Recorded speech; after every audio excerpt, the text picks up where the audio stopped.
विज्ञान की शिक्षण विधियाँ। विज्ञान का अर्थ है उसकी महत्वपूर्ण परिभाषाएं देखेंगे अपने पहले। विज्ञान क्या है? विज्ञान लैटिन भाषा के शब्द साइंसिटिया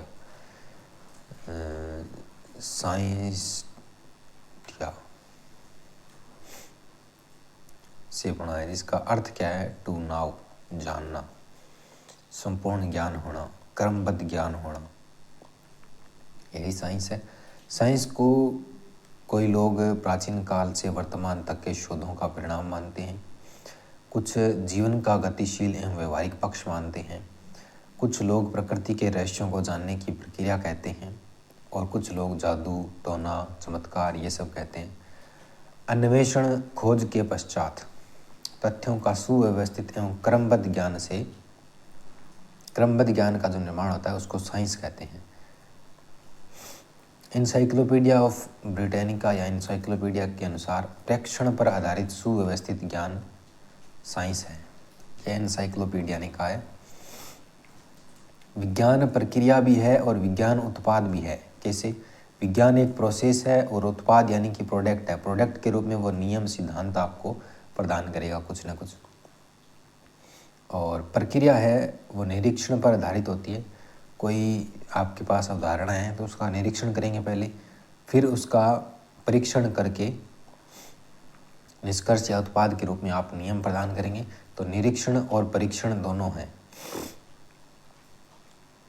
ज्ञान की मूलभूत सिद्धांत यही है कि पहले निरीक्षण फिर परीक्षण। जब साइंस में निरीक्षण परीक्षण नहीं हो तो वो वैलिड भी नहीं होती। पाठ्यक्रम में विज्ञान। NEP 1986 के अनुसार विद्यालय ने विज्ञान को कक्षा 1 से 10 तक अनिवार्य विद्यालय विषय के रूप में रखने का प्रावधान किया गया।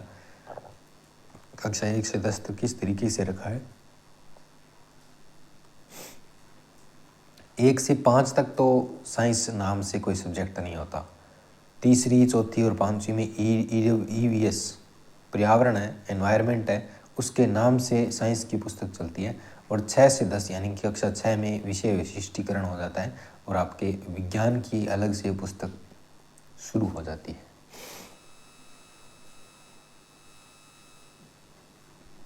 (1996) में NSEE national science education standard ने 21वीं सदी में विज्ञान को लेकर के एक विज़न दिया था, यानी कि आने वाले समय में ये चीज़ें विज्ञान के अंतर्गत आएगी या इनकी हमें भविष्य में आवश्यकता पड़ेगी। जैसे सूचना और संचार प्रौद्योगिकी, जैव प्रौद्योगिकी, कंप्यूटर तथा इंटरनेट के प्रयोग, आनुवंशिकी पर शोध और प्रतिमान परिवर्तन। विज्ञान, प्राकृतिक विज्ञान हर विषय है वो अपने आप में क्रमबद्ध है तो वो भी अपने आप को साइंस कहने लगा। जैसे हिंदी है तो वो क्रमबद्ध है, पॉलिटी है तो वो भी क्रमबद्ध है, तो सब अपने को विज्ञान कहने लगे। तो इन्होंने कहा कि हम इसको प्राकृतिक विज्ञान कहेंगे। जो भौतिकी, रसायन, जैविकी और वनस्पति भूगर्भ विज्ञान है इसको प्राकृतिक विज्ञान कहेंगे, यानी कि साइंस इसमें आ गया और ये बाकियों के साथ साइंस भी जुड़ने लगा।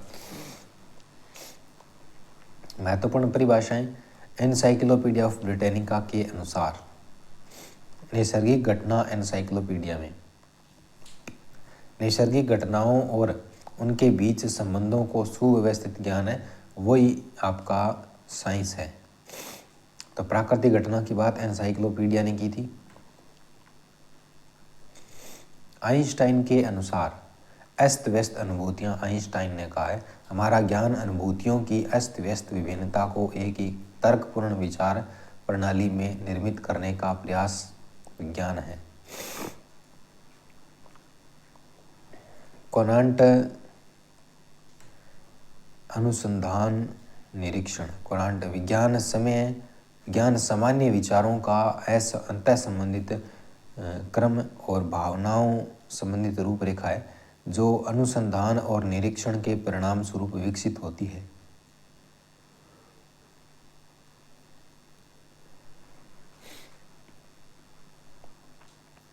तो कोनांट के अनुसार अनुसंधान और निरीक्षण वो ज़्यादा ज़रूरी है।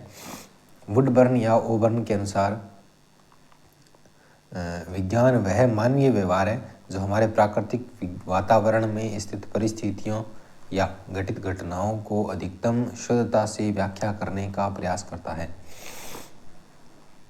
वर्णन यानी कि घटित घटनाओं का शुद्धता के साथ वर्णन।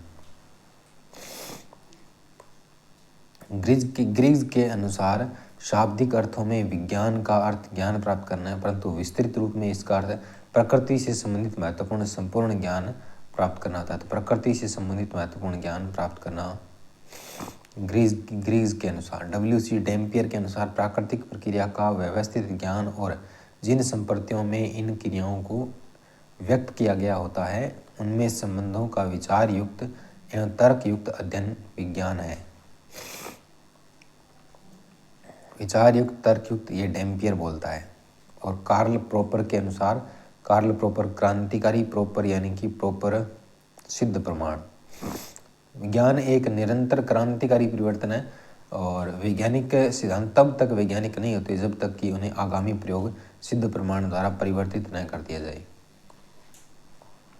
विज्ञान विषय की प्रकृति, सेकंड यह टॉपिक विज्ञान विषय की प्रकृति। वैज्ञानिक ज्ञान 15 वर्ष में लगभग दुगुना हो जाता है, 2 गुना।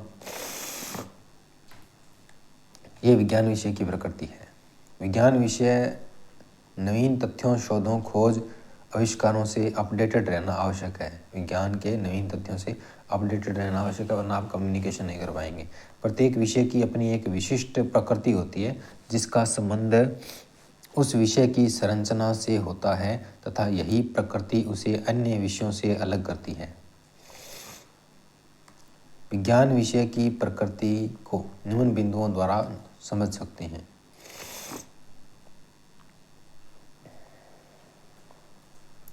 वैज्ञानिक ज्ञान का आधार हमारी ज्ञान अनुभूतियाँ, ज्ञानेंद्रियाँ होती है जो तथ्यों, सूचनाओं को वास्तविक रूप से मस्तिष्क तक पहुँचाती है। वैज्ञानिक ज्ञान है वो हमारी ज्ञानेंद्रियों से ग्रहण किया गया होता है। बस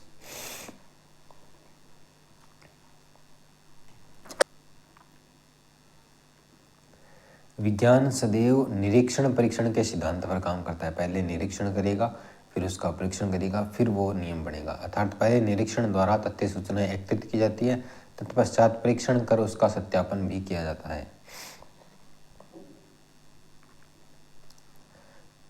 3 नंबर है विज्ञान में परिकल्पनाओं, उपकल्पनाओं का स्थान होता है, किंतु परिकल्पनाओं के परीक्षण के बाद ही प्राप्त निष्कर्षों को स्वीकार किया जाता है। परिकल्पना यानी कि पूर्व अवधारणा है, हमारी प्रारंभिक अवधारणा है। फिर अगर वो अवधारणा, वो भ्रांति सिद्ध हो जाए तो उसको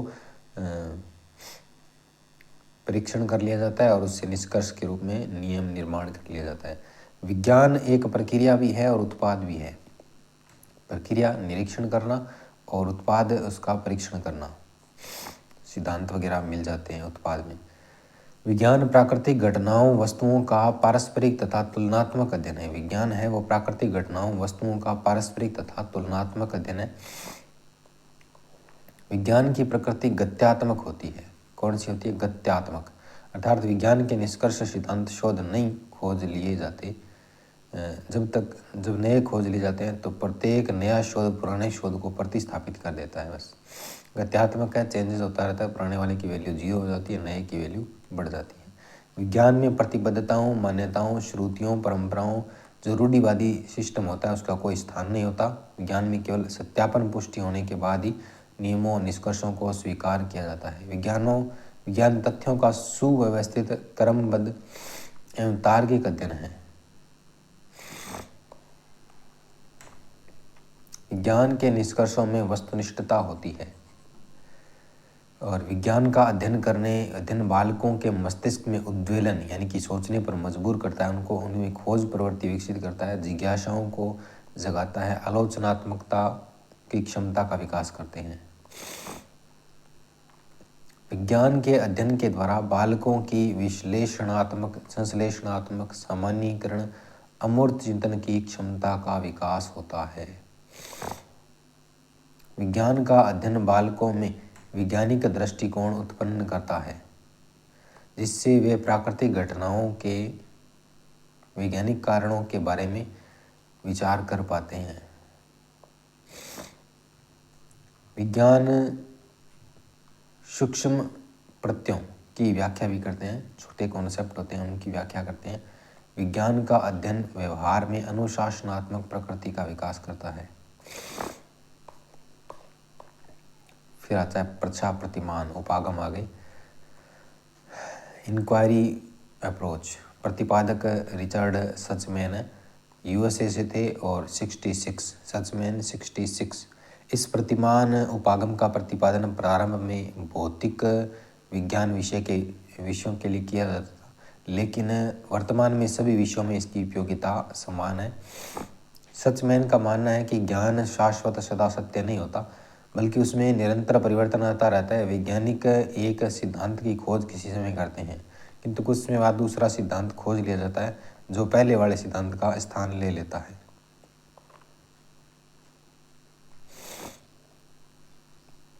साथ ही सचमैन ने यह भी कहा है कि किसी भी समस्या के समाधान के एक से अधिक तरीके हो सकते हैं।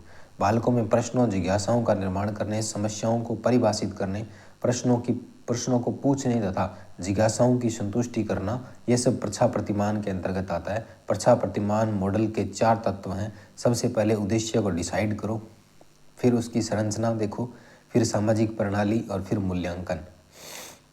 4 तत्व होते हैं, चारों को ढंग से देख लेते हैं। प्रच्छा सचमैन के अनुसार प्रच्छा का अर्थ विश्वास है कि वह एक विशेष के चेतन अवस्था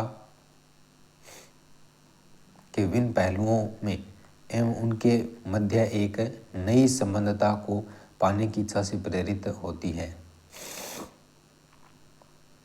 इस प्रतिमान का लक्ष्य छात्रों में खोज एवं आंकड़ों के विश्लेषण में दक्षता एवं कौशल विकसित करना है, जिससे वे स्वयं घटनाओं की व्याख्या कर सकें, साथ ही विभिन्न तत्वों के पारस्परिक संबंधों का पता लगा सकें। उद्देश्य क्या है? सबसे पहले उद्देश्य बालकों में समस्या के प्रति जिज्ञासा उत्पन्न करने, प्रश्नों का निर्माण करने एवं उन्हें पूछने के कौशलों का विकास करना है। यह उद्देश्य है इसका। प्रच्छा प्रतिमान का उद्देश्य क्या है? जिज्ञासा उत्पन्न करने, प्रश्नों का निर्माण करने, प्रश्न पूछने के कौशल का विकास करना। प्रश्नों के प्रकार कौन कौन से? स्मृति प्रश्न हो गए, अवबोध प्रश्न, ज्ञानोपयोग प्रश्न, मूल्यांकन प्रश्न, ये सब बालक प्रश्न पूछते हैं इसमें। फिर संरचना। इस उपागम के प्रतिमान तत्व निम्न होते हैं। समस्या की उपस्थिति। सबसे पहले समस्या की उपस्थिति या चयन किया जाएगा, फिर समस्या को परिभाषित या स्पष्ट किया जाएगा, फिर प्रच्छा प्रक्रिया, प्रश्न पूछने की प्रक्रिया चलती है, फिर तथ्य सूचनाओं का संकलन करते हैं और उसके बाद प्रच्छा प्रक्रिया का विश्लेषण करते हैं। फिर आती है 3 नंबर पर सामाजिक प्रणाली। सामाजिक प्रणाली में क्या है कि संपूर्ण प्रक्रिया में विद्यार्थी समस्या से संबंधित विभिन्न प्रकार के प्रश्नों का निर्माण करते हैं, उन्हें पूछते हैं और अपनी जिज्ञासाओं की संतुष्टि करके समस्या समाधान पर पहुंचते हैं। अध्यापक संपूर्ण प्रक्रिया में मार्गदर्शक, अनुदेशक या नियंत्रक की भूमिका में होता है। चौथा है मूल्यांकन प्रणाली। प्रक्रिया के अंत में बालकों द्वारा बनाए गए पूछे गए प्रश्नों को उनकी संदर्भता तथा उनकी उपयोगिता एवं प्रासंगिकता के आधार पर प्रायोगिक रूप से मूल्यांकन किया जाता है। प्रच्छा प्रतिमान के लाभ क्या क्या है? समस्या को परिभाषित करने के कौशलों का विकास करना, सुनियोजित क्रमबद्ध प्रश्नों के निर्माण के कौशल को विकसित करना, प्रश्नों को पूछने के कौशल का विकास करना, जिज्ञासाओं की संतुष्टि करना, वैज्ञानिक दृष्टिकोण का विकास करना, समस्या समाधान की एक से अधिक युक्तियों का पता लगाना।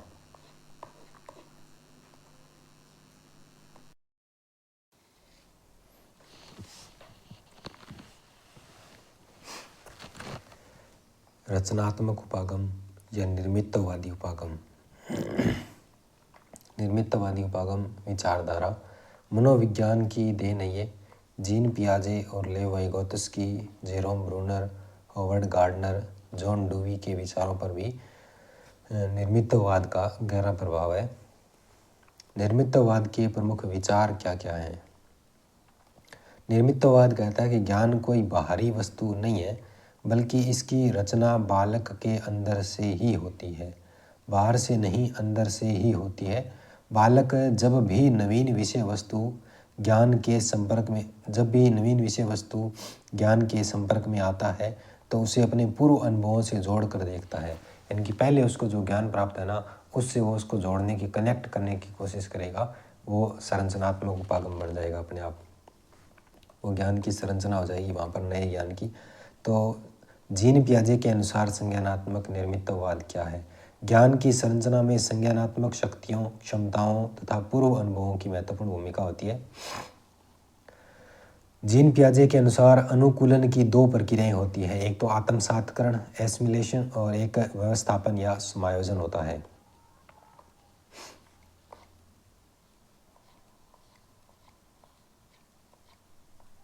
आत्मसातकरण क्या होता है, एसिमिलेशन क्या होता है? नवीन ज्ञान अनुभव की पूर्व ज्ञान में समाहित कर लेना, नवीन ज्ञान अनुभव को पूर्व ज्ञान में समाहित कर लेना। और व्यवस्थापन अथवा समायोजन क्या होता है, अकोमोडेशन क्या होता है? पूर्व ज्ञान को नवीन ज्ञान के अनुसार बदल लेना, वो अकोमोडेशन है, व्यवस्थापन है या समायोजन है। पुराना ज्ञान है उसको नए के अनुसार। आत्मसातकरण क्या होता है? नए ज्ञान को पुराने ज्ञान में एडजस्ट कर लेना, वो आत्मसात होता है। तो ये दोनों चीज़ें आ गई इसके अंतर्गत।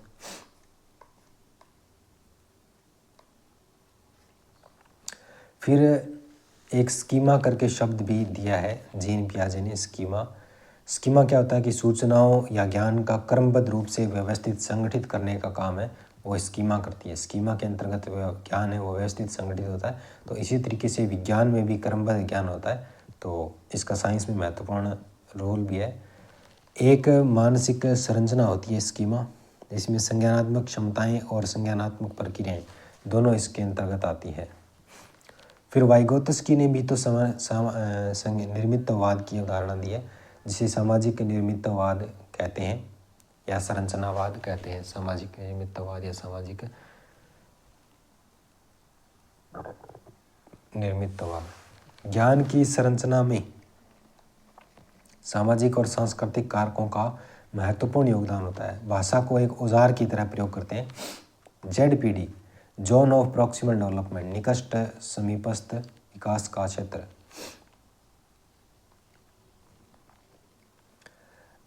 वास्तव में बच्चा क्या काम कर सकता है और संभावना क्या काम करने की है उसकी, इन दोनों के जो बीच का क्षेत्र होता है उसको ZPD कहते हैं। और वास्तव से लेकर के संभावना वाले तक पहुंचने के लिए जितना सहयोग लगता है ना, उसको स्कैफोल्डिंग कहते हैं। उसे क्या बोलते हैं? स्कैफोल्डिंग कहते हैं। विज्ञान के सिद्धांतों नियमों की संरचना में रचनावादी निर्मितवादी उपागम की सर्वाधिक केंद्रीय भूमिका होती है। साइंस में अगर देखा जाए ना, तो सबसे अधिक उपयोगी है वो रचनावादी या निर्मितवादी उपागम ही होता है। विज्ञान में सूचनाओं, तथ्यों को संगठित करके परिकल्पनाओं का निर्माण किया जाता है। कोई एक डाटा इकट्ठा कर लिया, फिर एक परिकल्पना दी जाती है, यानी कि अवधारणा टाइप मान सकते हैं आप। फिर उसका परीक्षण किया जाता है और पहले परिकल्पना का निर्माण, फिर उस परिकल्पना का परीक्षण करके सिद्धांत की स्थापना की जाती है। सूचनाओं, तथ्यों की प्राप्ति होगी सबसे पहले, फिर तथ्यों को संगठित करेंगे, फिर परिकल्पना का निर्माण करेंगे, फिर परिकल्पनाओं का परीक्षण करेंगे, फिर उत्पाद के रूप में हमें सिद्धांत, नियम या निष्कर्ष मिलेगा। NCF 2005 के अनुसार रचनावादी निर्मितवादी उपागम पर आधारित है। NCF 2005 है वो रचनावादी या निर्मितवादी उपागम पर आधारित है। इनके बच्चे स्वयं ज्ञान का निर्माण करें। शिक्षक केवल सुगमकर्ता या सहजकर्ता की भूमिका में होगा। शिक्षक किसमें होगा? केवल सुगमकर्ता, सहजकर्ता की भूमिका में होगा। विज्ञान में निर्मितवादी प्रारूप या उपागम। सबसे पहले अन्वेषण, कोई चीज़ की खोज करो। बालकों को अन्वेषण की सुविधा उपलब्ध करवाना, स्वयं अपने स्तर पर बालकों को खोज करने की सुविधा है वो उपलब्ध करवाना। फिर व्याख्या, बालकों के साथ अनुक्रिया करके अनुभवों तथा चिंतन, उनके अनुभवों तथा चिंतन की व्याख्या करना। उन्होंने क्या अनुभव किया, क्या महसूस किया, इसके ऊपर चिंतन करना। फिर विस्तार, विज्ञान की प्रविधियों का वैज्ञानिक कौशलों का प्रयोग, ज्ञान की प्रविधियों तथा वैज्ञानिक कौशलों का प्रयोग। फिर होता है मूल्यांकन। सबसे अंत में विज्ञान की प्रविधियों तथा कौशलों का मूल्यांकन किया जाता है। ये आत्मसातकरण और व्यवस्थापन तो समायोजन हो चुका है पहले।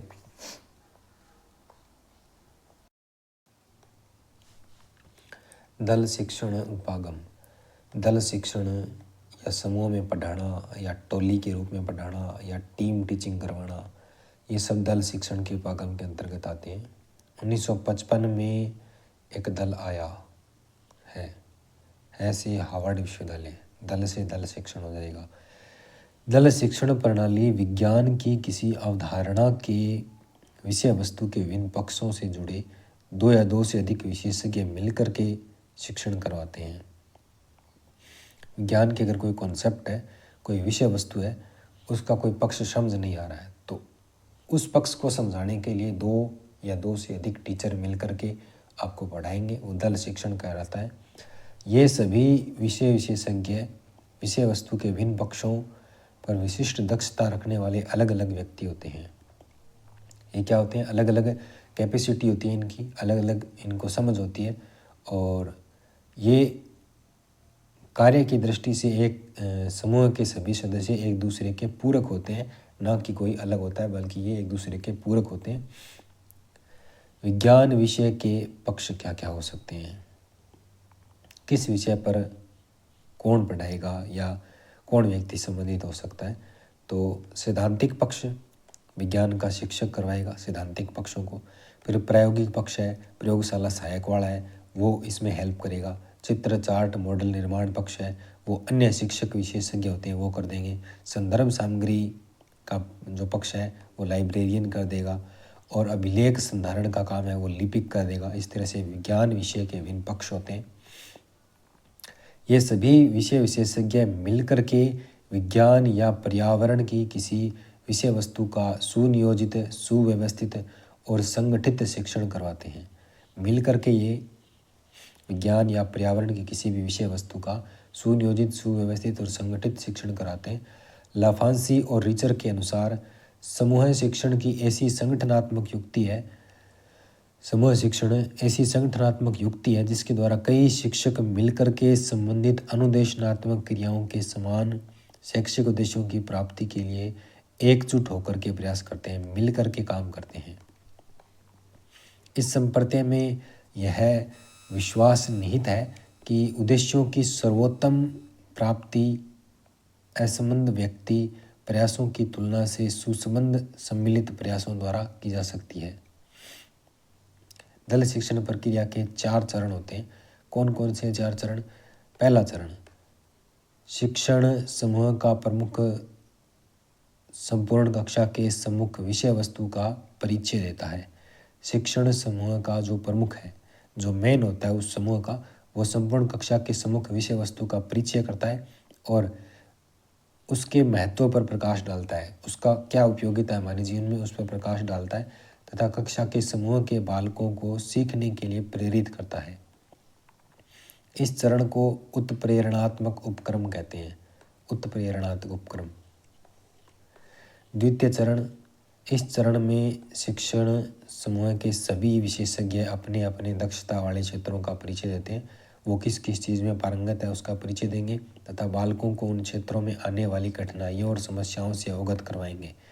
उनकी भूमिका, अपनी भूमिका का उल्लेख करते हैं। फिर वो अपनी भूमिका का उल्लेख करते हैं कि हम ये पढ़ाएंगे आपको। तृतीय चरण, इसमें संपूर्ण कक्षा समस्याओं की प्रकृति के आधार पर छोटे छोटे समूहों में बंट जाती है और प्रत्येक समूह के साथ संबंधित विषय भी अवेलेबल रहता है और अपने समूह के बालकों की जिज्ञासाओं, समस्याओं की संतुष्टि एवं समाधान पर काम करता है। क्योंकि इस प्रणाली में बालक अपनी कमजोरी के क्षेत्रों को पहचान कर उनका उपचार प्राप्त करते हैं, इसीलिए इसे निदान एवं उपचार का सिद्धांत निहित होता है। इसमें निदान एवं उपचार का सिद्धांत निहित होता है। चतुर्थ चरण, सभी समूह मिलकर के पुनः कक्षा का रूप ले लेते हैं। शिक्षण समूह का प्रमुख संपूर्ण प्रक्रिया का सारांश प्रस्तुत करता है। शिक्षण समूह का जो प्रमुख है वो संपूर्ण प्रक्रिया का सारांश प्रस्तुत करते हैं और पुनरावर्ती प्रश्न भी पूछते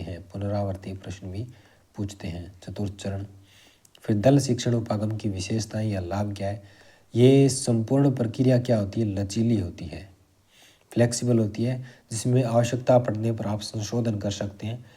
विद्यार्थियों को एक ही विषय वस्तु पर अनेक विशेषज्ञों की दक्षता का लाभ मिलता है, अलग अलग एक्सपीरियंस मिलता है उनको। सामूहिक उत्तरदायित्व के सिद्धांत पर आधारित प्रणाली है जिसका प्रत्येक सदस्य एक दूसरे का पूरक होता है। अतः इस प्रणाली को सहकारिता आधारित शिक्षण प्रणाली, कोऑपरेटिव बेस्ड लर्निंग या टीचिंग कहा जा सकता है। शिक्षण उद्देश्यों की सर्वोत्तम प्राप्ति होती है। निदान एवं उपचार का सिद्धांत भी इसमें निहित होता है। बालक संपूर्ण प्रक्रिया में एक्टिव रह करके प्रभावी अधिगम करता है। विज्ञान एवं पर्यावरण विषय की जटिल विषय वस्तु के शिक्षण के लिए सर्वोत्तम प्रणाली है ये। 2-3 जने मिल करके पढ़ाएंगे तो बेस्ट होगा। दल शिक्षण के दोष क्या है? लंबी और समय लेने वाली प्रक्रिया है। पाठ्यक्रम का विकास धीमी गति से होता है। अधिक स्थान एवं अधिक संसाधनों की आवश्यकता रहती है। शिक्षण समूह के सदस्यों में उचित समन्वय का होना अत्यंत आवश्यक होता है। फिर आती है शिक्षण विधियां।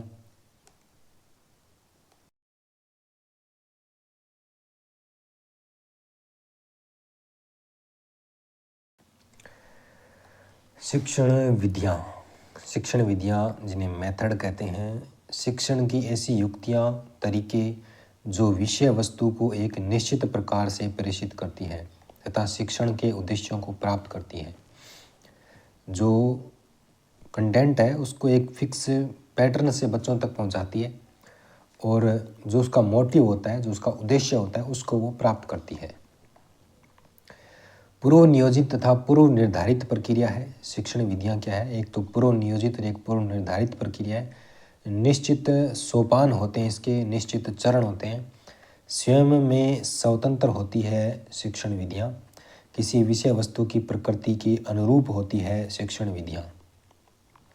विशेषताएं: शिक्षण के उद्देश्यों की प्राप्ति में सक्षम होनी चाहिए। विद्यार्थियों को अधिक से अधिक एक्टिव रख सके ऐसी होनी चाहिए शिक्षण विधियाँ। विषय वस्तु की प्रकृति के अनुकूल होनी चाहिए। व्यवहार के तीनों पक्षों संज्ञानात्मक, भावात्मक और क्रियात्मकता का विकास करती हो। मनोवैज्ञानिक हो, अर्थात जो बालकों की तर्क, चिंतन, रुचियों आदि का विकास करती हो। व्यक्तिक भिन्नता के सिद्धांतों को दृष्टिगत रखती हो, अर्थात जो पृथक पृथक स्तर के बालकों का ध्यान रखती हो। सामाजिक गुणों का विकास करती हो, अनुशासनात्मक गुणों का विकास करती हो और अल्पव्ययी मतलब जिन पर पैसा भी कम खर्च हो। सबसे पहली विधि है साइंस की, वो है आपकी प्रयोगशाला विधि, लेबोरेटरी मेथड। प्रयोगशाला विधि विज्ञान, गणित, पर्यावरण अध्ययन जैसे विषयों की अनेक अवधारणाओं के शिक्षण की श्रेष्ठतम विधियों में से एक है, जो लर्निंग बाय डूइंग, करके सीखने के सिद्धांत पर आधारित होती है। प्रयोगशाला विधि करके सीखने के सिद्धांत पर आधारित होती है। इसमें एक बाल केंद्रित विधि माना जाता है इसको, क्योंकि इस विधि में शिक्षक द्वारा बालकों को आवश्यक निर्देश दिया जाता है और उन्हें उपकरण, प्रयोग सामग्री दे दी जाती है तथा बालक स्वयं निरीक्षण करके, परीक्षण करके कुछ निष्कर्षों, नियमों, सिद्धांतों तक पहुँचते हैं। यह विधि मूलतः आगमन विधि पर आधारित होती है। आगमन विधि में पहले उदाहरण देते हैं, उदाहरण से फिर लास्ट में नियम बढ़ाते हैं। उसी तरीके से इसमें होता है, परंतु इसमें करके सीखने के सिद्धांत भी है, वो निहित होता है। इसीलिए इसे आगमन विधि का क्रियात्मक रूप कहा जाता है। करके सीखना क्रियात्मक रूप कहा जाता है। शिक्षण सूत्र क्या है? उदाहरण से नियम की ओर, ज्ञात से अज्ञात की ओर, प्रत्यक्ष से प्रमाण की ओर, विशिष्ट से सामान्य की ओर, स्थूल से सूक्ष्म की ओर, मूर्त से अमूर्त की ओर। प्रयोगशाला विधि में बालक अपने ज्ञानेंद्रियों द्वारा प्रत्यक्ष अनुभूतियों के माध्यम से सीखता है। प्रयोगशाला विधि में क्या होता है? बालक अपने ज्ञानेंद्रियों का यूज करता है और उनको प्रत्यक्ष अनुभव करके सीखता है। परिणाम स्वरूप अर्जित ज्ञान अपेक्षाकृत स्थायी हो जाता है। गुण क्या क्या है? लर्निंग बाय डूइंग है पहला गुण इसका। ज्ञानेंद्रियों के अधिकतम प्रयोग से प्रत्यक्ष अनुभूति करके सीखा जाता है, अतः अर्जित ज्ञान अपेक्षाकृत स्थायी होता है। अर्जित ज्ञान है वो क्या होता है? स्थायी होता है। व्यवहार के क्रियात्मक पक्ष का विकास करती है ये, अर्थात शिक्षण के कौशलात्मक उद्देश्यों की प्राप्ति का सर्वश्रेष्ठ माध्यम है। व्यवहार के क्रियात्मक पक्ष का विकास करती है। सैद्धांतिक ज्ञान का प्रतिपुष्टि, उसका फीडबैक भी करती है। विषय में रुचि का विकास करती है। बालक सक्रिय रूप से अधिगम करते हैं।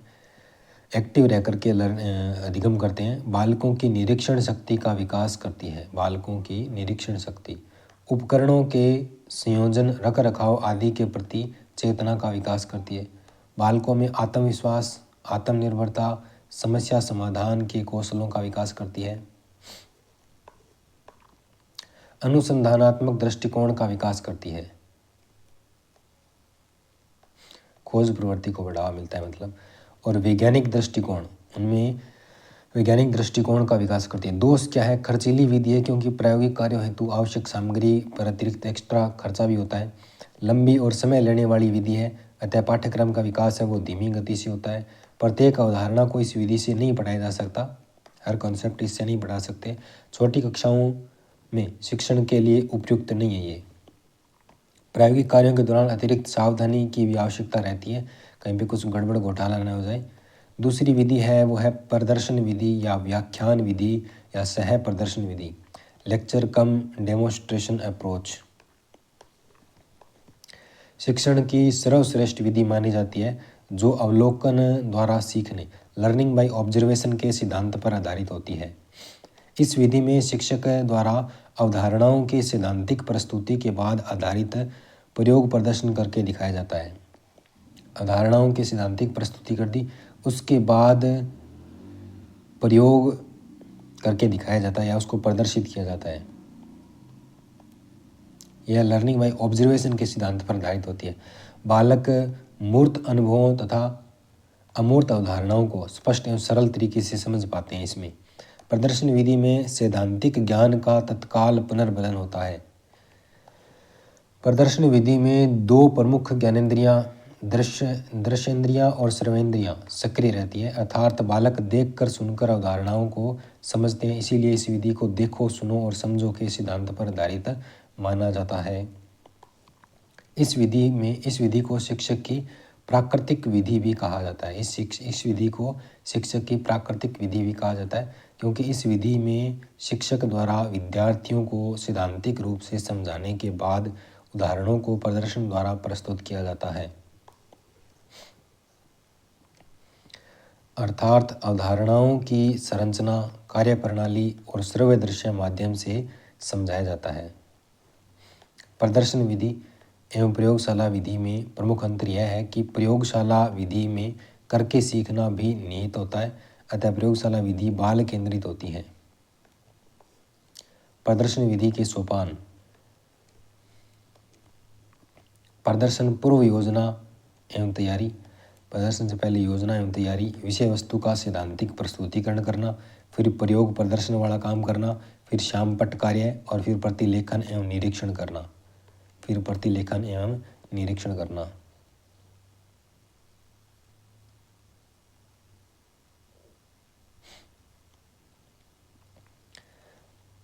प्रयोगशाला में करके सीखना निहित होता है, अतः प्रयोगशाला विधि बाल केंद्रित होती है, जबकि प्रदर्शन विधि में करके नहीं, ऑब्जर्वेशन, लर्निंग बाय ऑब्जर्वेशन। तो प्रदर्शन विधि के गुण क्या क्या है? मूर्त अनुभवों से अमूर्त चिंतन की ओर अग्रसर करती है। मूर्त अनुभवों से अमूर्त चिंतन की ओर अग्रसर करती है। अवधारणाओं को सरल, सुगम और स्पष्ट तरीके से समझाने में सहायक होती है। सैद्धांतिक ज्ञान का तत्काल पुनर्बलन करती है। सैद्धांतिक ज्ञान का तत्काल पुनर्बलन करती है।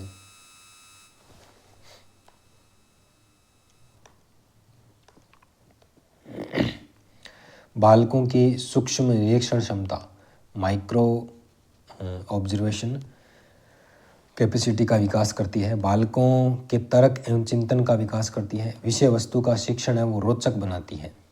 अनेकों वैज्ञानिक घटनाओं का सटीक स्पष्टीकरण प्रस्तुत करती है। दोष क्या क्या है? व्यवहार के संज्ञानात्मक एवं भावात्मक पक्ष का तो विकास करती है किंतु क्रियात्मक पक्ष का विकास नहीं करती है। ये एक्टिविटी नहीं करवाती कोई। शिक्षण के कौशलात्मक उद्देश्यों की प्राप्ति में सक्षम नहीं होती।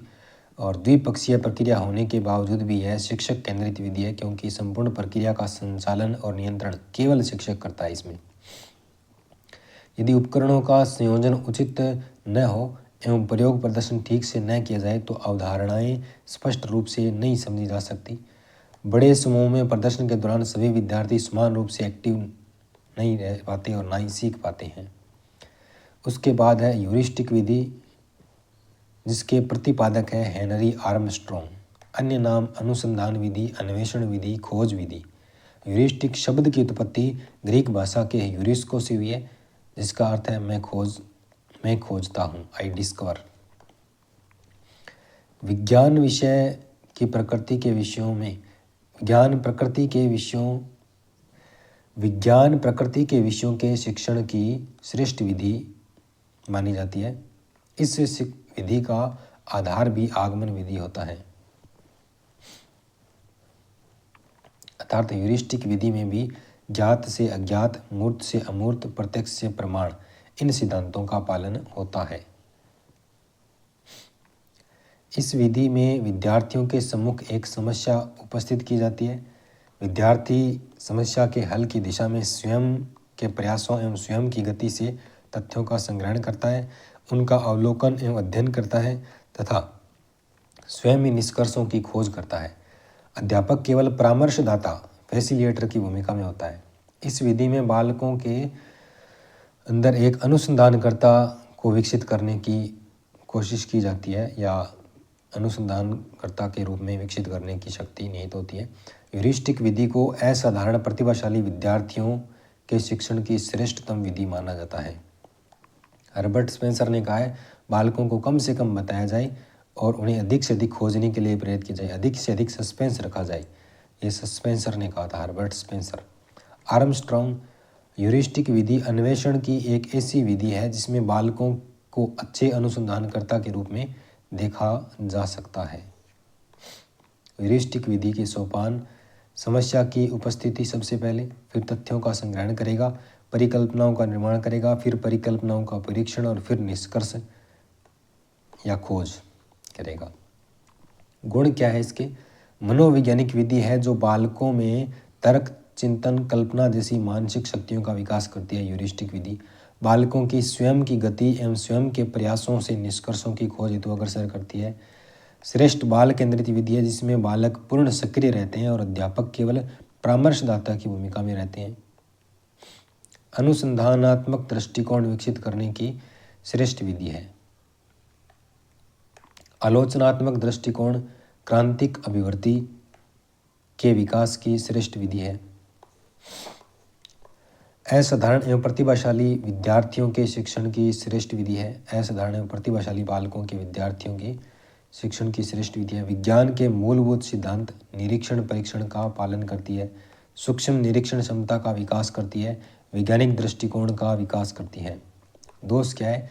औसत तथा पिछड़े विद्यार्थियों के शिक्षण के लिए अधिक उपयुक्त नहीं होती है। छोटी कक्षाओं, कम आयु के बालकों के शिक्षण के लिए श्रेष्ठ विधि नहीं है। व्यक्तिगत शिक्षण के लिए श्रेष्ठ विधि है किंतु सामूहिक शिक्षण के लिए उपयुक्त नहीं है। निष्कर्षों तक पहुंचने की प्रक्रिया लंबी होती है इनकी। भाषाई विषयों, सामाजिक विषयों के लिए यह विधि अधिक उपयुक्त नहीं मानी जाती है। फिर आती है प्रयोजना विधि, प्रोजेक्ट मेथड। प्रयोजना विधि का विचार सर्वप्रथम जॉन ड्यूवी ने दिया था 1918 में। विलियम किलपैट्रिक ने अपने research paper the project method में इस विधि का प्रतिपादन किया था। प्रतिपादक किलपैट्रिक है। सर्वप्रथम विचार जॉन ड्यूवी किया था, प्रतिपादक किलपैट्रिक है। प्रीगमेटिज्म, उपयोगितावाद के सिद्धांत, जनक जॉन ड्यूवी। जीवन के लिए उपयोगी शिक्षा, उपयोगितावाद। ड्यूवी किलपैट्रिक उपागम भी कहा जाता है इसे। गांधी जी ने भी अपने बेसिक शिक्षा मॉडल में इस विधि के प्रयोग पर बल दिया है। गांधी जी ने भी इस बेसिक शिक्षा मॉडल है उसमें भी इस विधि का प्रयोग पर बल दिया है। जीवन द्वारा सीखने की विधि कहते हैं इसे। जीवन के प्रत्यक्ष और वास्तविक अनुभवों से सीखने की विधि है ये। किलपैट्रिक, प्रयोजना एक उद्देश्यपूर्ण क्रिया है जिसमें सामाजिक वातावरण में मन लगाकर पूरा किया जा सकता है। जिसे सामाजिक वातावरण में मन लगा करके पूरा किया जा सकता है, किलपैट्रिक ने कहा था। स्टीवेंसन ने कहा प्रयोजना एक समस्यात्मक कार्य है। स्टीवेंसन, समस्यात्मक कार्य जिसे स्वाभाविक परिस्थितियों में पूरा किया जाता है। स्वाभाविक परिस्थितियां, समस्यात्मक कार्य, स्टीवेंसन। ऐसे याद रखना है ज़्यादातर।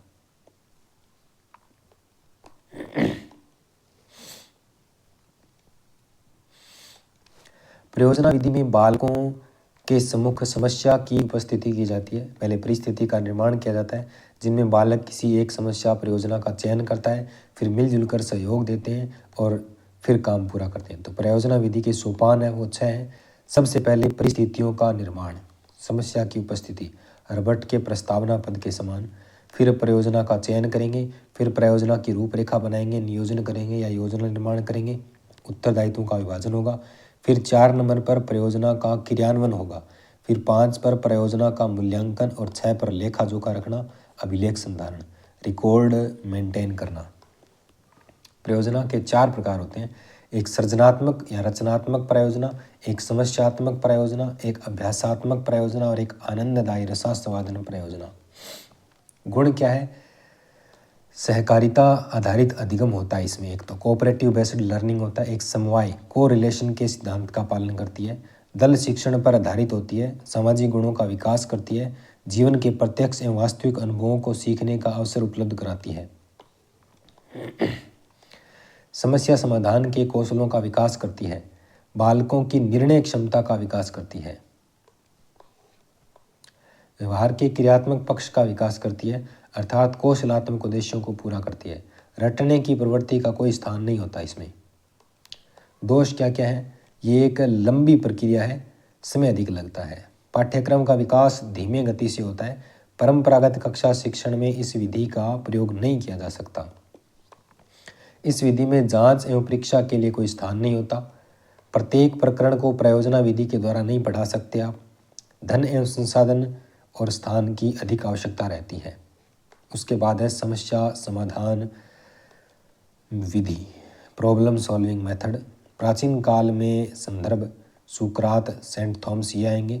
वर्तमान काल में अगर पूछे समस्या समाधान तो जॉन ड्यूई, प्रीगमेटिज्म। समस्या समाधान विधि की प्रक्रिया प्रयोजना विधि से मिलती जुलती है, किंतु प्रयोजना विधि में जहाँ क्रियात्मक पक्ष से को केंद्रित किया जाता है, वहीं समस्या समाधान विधि में सैद्धांतिक पक्ष या संज्ञानात्मक पक्ष है वो प्रमुख होता है। उसमें क्रियात्मक और इसमें संज्ञानात्मक। इस विधि को मानसिक क्रियाओं को सर्वाधिक महत्व देने वाली विधि माना जाता है। इस विधि में बालकों के सम्मुख समस्यात्मक परिस्थितियों का निर्माण किया जाता है, जिससे बालक किसी समस्या का चयन कर अपनी मानसिक क्षमताओं, तर्क, चिंतन, कल्पना, निर्णय, विचार इनका प्रयोग करते हुए समस्या समाधान से जुड़े तथ्यों का संग्रहण करते हुए परिकल्पनाओं का निर्माण करते हैं और उनका परीक्षण करके निष्कर्ष प्रदान करते हैं। यह समस्या समाधान तक पहुंचने की सामूहिक विधि है। एक समस्या समाधान विधि के 6 सोपान या चरण हैं। समस्यात्मक परिस्थितियों का निर्माण करेंगे, समस्या का चयन करेंगे, समस्या समाधान से संबंधित तथ्यों का संग्रहण, फिर परिकल्पनाओं का निर्माण, परिकल्पनाओं का परीक्षण, परिणाम स्वरूप परिणामों की व्याख्या और निष्कर्षों की प्राप्ति हो जाएगी लास्ट में। वुड के अनुसार समस्या समाधान विधि निर्देश की वह विधि है जिसके द्वारा सीखने की प्रक्रिया को उन चुनौतीपूर्ण स्थितियों के सर्जन द्वारा प्रोत्साहित किया जाता है जिनका समाधान करना आवश्यक है। John dewy. समस्या समाधान विधि का प्रयोग शिक्षा की प्रथम आवश्यकता है और इस प्राविधि में निश्चित सोपानों का प्रयोग करते हुए समस्याओं का समाधान प्राप्त किया जाता है। गुण क्या है? श्रेष्ठ बाल केंद्रित विधि है जिसमें बालक स्वयं एक्टिव रहकर के समस्याओं के समाधान तक पहुंचते हैं। मानसिक क्रियाओं शक्तियों को सर्वाधिक महत्व देती है। तर्क, चिंतन, कल्पना शक्ति, निर्णय शक्ति, विचार शक्ति इन क्षमताओं का विकास करती है और कौशलों का विकास करती है। विभिन्न प्रकार के समस्या समाधान का कौशल है उनका विकास करती है।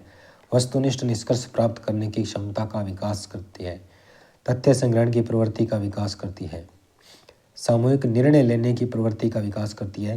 वैज्ञानिक प्रवृत्ति का विकास होता है तथा बालक क्रमबद्ध प्रक्रिया द्वारा समस्या समाधान तक पहुंचते हैं। प्रतिभाशाली मेधावी बालकों के मानसिक क्षमताओं के संवर्धन की श्रेष्ठ विधि है ये। प्रमुख दोष क्या है इसके? इस विधि में समस्या समाधान तक पहुंचने की प्रक्रिया लंबी और अधिक समय लेने वाली होती है। पाठ्यक्रम का विकास धीमी गति से करती है। छोटी कक्षा यानी कि कम आयु के बालकों, औसत पिछड़े बालकों के लिए अधिक उपयुक्त नहीं है। कठिन विधि है जो कक्षा के वातावरण को बोरिंग बना देती है, नीरस बना देती है।